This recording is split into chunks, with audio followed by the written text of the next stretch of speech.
Good morning, Frank. Good morning, Pauline. How are you? I'm good, thank you. Thank you for joining me. So, Pleasure. Franck Prazan, you are an art dealer, a renowned art dealer that has been working in the art market for over 30 years. You were managing director of Christie's France. You were a member of the trustees at TEFAF. You actually sit at the selection committee of Art Basel, and of course you run your two galleries in Paris. So, Franck, I've invited you today to talk about this European law that will increase the import VAT rate for works of art from 5.5% to 20%. And this law was adopted in last April by all the member states, including France. So maybe to put things in context, you could say a few words about the current art market in France, which is actually doing really well. So you have the floor. Sure, Pauline.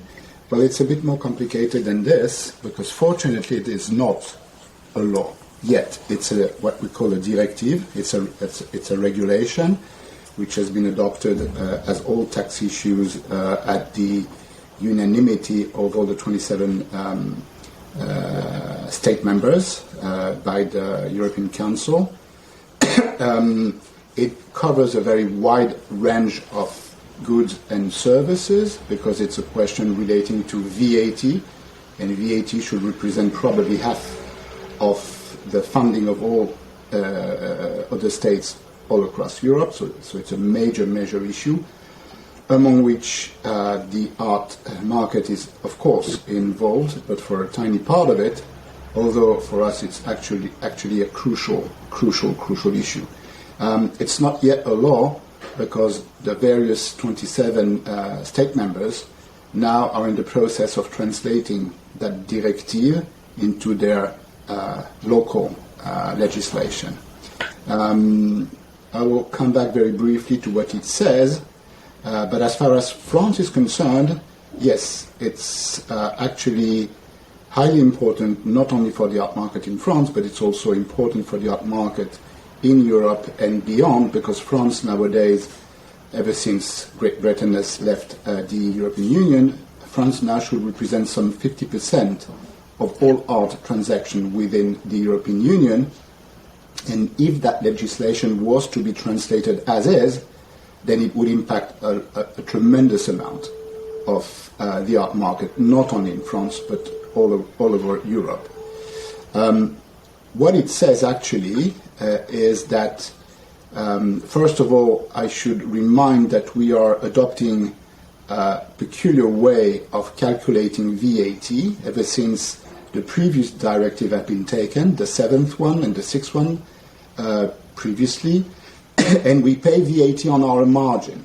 So I will not get that much into details, but what it says is that VAT that we pay upon importation of a work of art coming from outside the European Union, or what we pay to a living artist, we do not recuperate.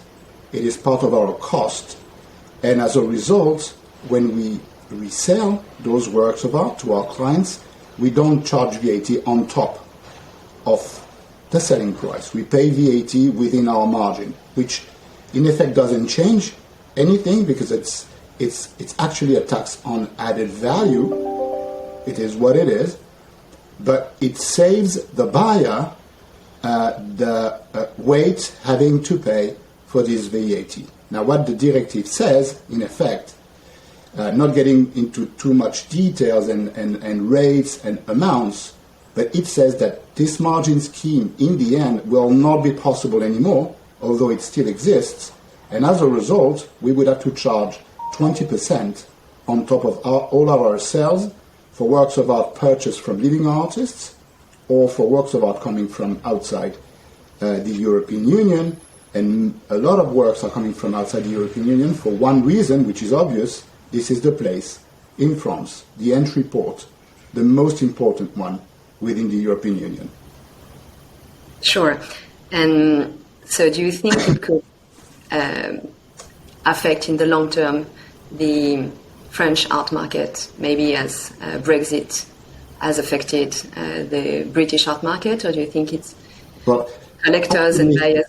Well, what this directive is proposing to install is to reinstall the former predominance of the British art market, because building boundaries completely artificial, outside the physical boundaries of the European Union will have as an immediate effect as far as works coming from other countries, like, coming from Asia, from the Middle East, from, of course, America. All these works will now be sold not from France, but in the UK. If you take, for example, France not only is a very active art market, but it is also the former most important art market in the world. And, until, I would say, the early 60s, half of the entire worldwide art market was endeavored in France. So that means that at some point, all the great artists who had worked during the 20th century have had as a main market export markets. The Impressionists, the Surrealists, the abstract expressionist painters have sold their works of art after or before the Second World War to a tremendous extent in the US, and nowadays that the French market is getting stronger and stronger, some of those works are meant to return to where they initially belong. And what that legislation would produce as a result is that those works, which are meant to enrich our assets, because most to the contrary to many other goods, a country gets richer when importing works of art and gets poorer when exporting works of art. So as a result, what we are saying to the rest of the world is that please do not send those works to us because we don't want us. We don't want to deal with us.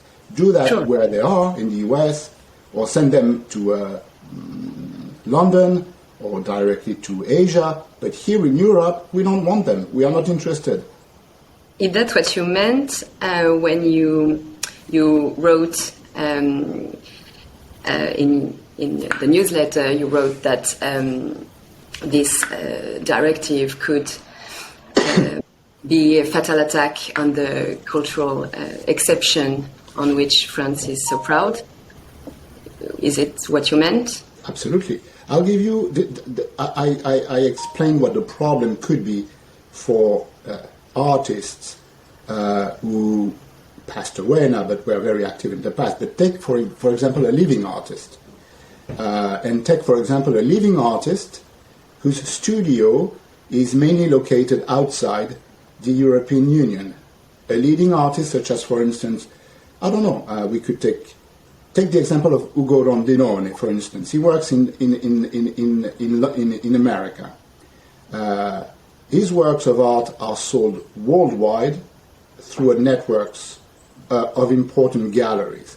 The prices of what he sells to the public are meant to be globally the same all around the world.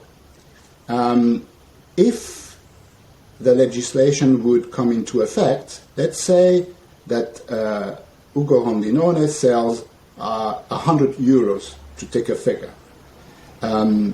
Nowadays, when importing these works of art within France, the gallerist in charge can easily charge 150, if that is, to take another example, because all the other dealers from the network will make sure that the prices would be 150. Now, if that legislation comes into effect, the gallerist, which is representing Ugo Rondinone, will have to charge 180 instead of 150.